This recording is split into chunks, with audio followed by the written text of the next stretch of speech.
कुरुक्षेत्र का युद्ध समाप्त हो चुका था। पांडव विजयी होकर लौट चुके थे, परंतु विजय भी शोक से लदी हुई थी। हस्तिनापुर की गलियों में मातम छाया हुआ था। हर घर से रुदन की आवाजें सुनाई दे रही थीं। महल में गांधारी अपने कक्ष में अकेली बैठी थीं। उनकी आंखों पर पट्टी बंधी थी, परंतु हृदय में ऐसा अंधकार था जिसे कोई भी दीपक दूर नहीं कर सकता था। उन्होंने अपने 100 पुत्रों को खो दिया था। उनकी गोद सूनी हो चुकी थी। वे प्रार्थना करने का प्रयास कर रही थीं, किंतु उनके मन में असंख्य प्रश्न उठ रहे थे। क्या यह सब मेरे ही पाप का फल है? क्या मैंने धृतराष्ट्र का साथ देखकर अधर्म का मार्ग अपनाया? क्यों मेरे पुत्र इस तरह मारे गए? इसी बीच धीरे धीरे विदुर उनके कक्ष में आए। उनके कदम भारी थे। वे गांधारी के पास खड़े होकर चुप रहे। गांधारी ने आहट पहचान ली और बोली, विदुर, तुम मौन क्यों हो? क्या अब भी कोई सत्य शेष है जिसे मुझसे छिपाया गया है? विदुर के होंठ सूख गए। उन्होंने गहरी सांस ली और कहा, महारानी, यह घड़ी बहुत कठिन है, परंतु अब जब सब कुछ समाप्त हो गया तो आपको यह सत्य जानना ही चाहिए। गांधारी का हृदय धड़क उठा। कौन सा सत्य? क्या मेरा हृदय और घाव सह सकता है? विदुर बोले, महारानी, कर्ण, जिसे आप दुर्योधन का सबसे बड़ा सहारा मानती थी, वही वास्तव में कुंती का ज्येष्ठ पुत्र था। गांधारी स्तब्ध रह गई। उनके होंठ कांपने लगे। क्या? कर्ण कुंती का पुत्र? असंभव। विदुर ने धीरे धीरे पूरा रहस्य सुनाया। कुंती का वरदान, सूर्य देव से जन्म और लोकलाज के कारण शिशु का परित्याग। गांधारी के शरीर से मानो शक्ति ही निकल गई। वे जमीन पर बैठ गई और करुण स्वर में बोली, अर्थात मेरे पुत्रों ने अपने ही भ्राता को मारा। वे भ्रातृ हत्या के दोषी हो गए। हे विधाता, यह कैसी लीला थी? गांधारी बार बार यही प्रश्न करती रही। उनका आक्रोश, उनका दुख, उनका शोक सब मिलकर महल के वातावरण को बोझिल बना रहे थे। विदुर मौन खड़े रहे। गांधारी का आक्रोश बढ़ता गया। गांधारी ने कहा, विदुर, यह रहस्य अब तक क्यों छिपाया गया? यदि पहले ज्ञात होता कि कर्ण पांडवों का भ्राता है तो क्या यह भीषण युद्ध टल नहीं सकता था? विदुर ने शांत स्वर में कहा, महारानी, उस समय परिस्थिति ऐसी नहीं थी कि यह सत्य सबको बताया जाए। कुंती स्वयं इस बंधन में बंधी थी। जब युद्ध समीप आया तब जाकर उन्होंने कर्ण को सत्य बताया, परंतु कर्ण ने दुर्योधन का साथ नहीं छोड़ा। गांधारी का क्रोध और बढ़ गया। तो इसका अर्थ है कि यह युद्ध मात्र सत्ता का संघर्ष नहीं था, बल्कि भाइयों का रक्तपात भी था।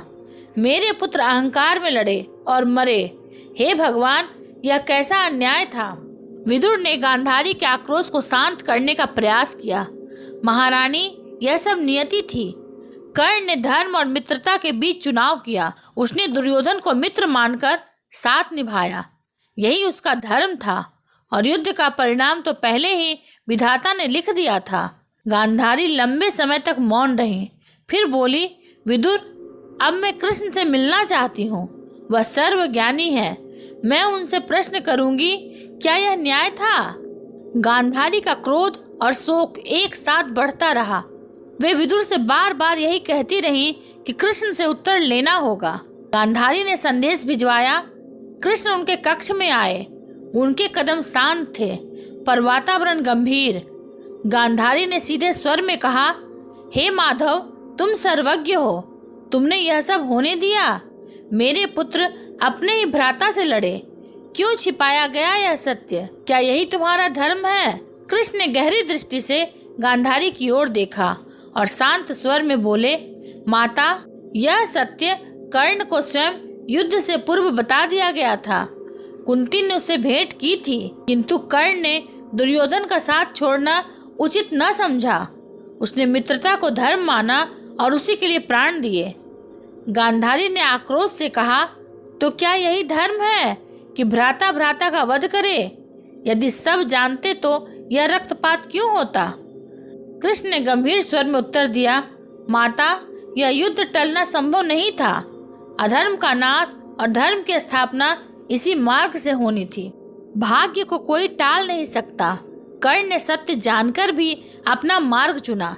यही उसकी त्रासदी और यही उसकी महिमा थी। गांधारी की आंखों पर पट्टी थी, पर आंसू बह निकले। हे माधव, यह रहस्य मेरे जीवन की सबसे बड़ी पीड़ा बन गया। मेरे पुत्र अज्ञानवश भ्रातृ हत्या के दोषी हो गए। मैं इसे कभी नहीं भूल पाऊंगी। श्री कृष्ण मौन रहे। कमरे में केवल गांधारी की करुणा और शोक की गूंज थी। गांधारी ने श्री कृष्ण से बार बार यही प्रश्न किया और हर बार श्री कृष्ण ने धर्म और भाग्य का उत्तर दिया। अंततः गांधारी समझ गई, यह रहस्य अब उनके हृदय का शाश्वत बोझ बन चुका है। गांधारी ने क्रोधित और करुण स्वर में कहा, हे माधव, तुम सर्वज्ञ हो, सब कुछ जानते हो। तुम जानते थे कि यह युद्ध होगा और समस्त कौरव वंश नष्ट हो जाएगा। यदि तुम चाहते तो इस विनाश को रोक सकते थे, परंतु तुमने कुछ नहीं किया। आज देखो, मेरे 100 पुत्र दुर्योधन, दुशासन और सब इस रणभूमि पर पड़े हैं। क्या यही तुम्हारा धर्म है? क्या यही तुम्हारी लीला है?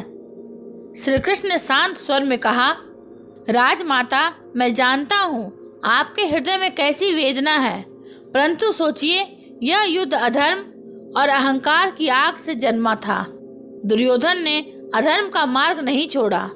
आपका हृदय कोमल था, परंतु आपने भी उसे रोकने में ढील दी। मैंने प्रयास किया था, दूत बनकर गया, संधि करानी चाहिए, पर दुर्योधन ने एक तिनके भर भूमि भी न देने की शपथ ली। राजमाता, यह संहार मेरी इच्छा से नहीं, बल्कि समय और कर्म फल से हुआ है। गांधारी की आंखों से आंसू बहने लगे। वह क्रोध और शोक से कांपते हुए बोली, कृष्ण, तुम सर्वशक्तिमान हो। यदि तुम चाहते तो इस नरसंहार को रोक सकते थे। तुम्हारी मौन स्वीकृति ने मेरे पुत्रों को मृत्यु दी, इसलिए मैं तुम्हें श्राप देती हूँ। जैसे आज मेरा वंश नष्ट हुआ, वैसे ही 36 वर्षों के भीतर तुम्हारा यदुवंश भी आपसी संघर्ष से नष्ट होगा। द्वारिका नगरी समुद्र में समा जाएगी और तुम अपने प्रियजनों से दूर वन में बैठकर प्राण त्यागोगे। कोई तुम्हारा अंत नहीं करेगा। एक शिकारी तुम्हारे पैरों में बाण मारेगा और उसी से तुम्हारी मृत्यु होगी। सभा स्तब्ध रह गई। सभी ने देखा कि श्राप देते समय गांधारी के शब्दों में नारी की करुणा और माँ की पीड़ा थी, परंतु आश्चर्य, श्री कृष्ण के मुख पर मुस्कान थी। उन्होंने हाथ जोड़कर कहा, माता, आपके श्राप में भी ईश्वर की योजना है। यदुवंश का नाश होना ही है, क्योंकि जब जब अहंकार बढ़ता है उसे मिटना ही पड़ता है। आपके वचन सत्य होंगे और वही भविष्य की लीला का मार्ग बनाएंगे। गांधारी मौन हो गई। उनकी करुणा और पीड़ा इतिहास में अमर हो गई और श्री कृष्ण ने भी उनके श्राप को सहज भाव से स्वीकार किया, क्योंकि वे जानते थे कि यही समय का धर्म है। यह वही श्राप है जिसने आगे चलकर यदुवंश का विनाश और श्री कृष्ण की लीलाओं का अंत निश्चित किया। अगर आपको यह वीडियो अच्छा लगा हो तो इसे लाइक, हाइप और सब्सक्राइब अवश्य करेंगे। ये महाभारत सिर्फ युद्ध की नहीं, जीवन के ज्ञान की कहानी है। मिलेंगे अगले प्रसंग के साथ, तब तक के लिए धन्यवाद।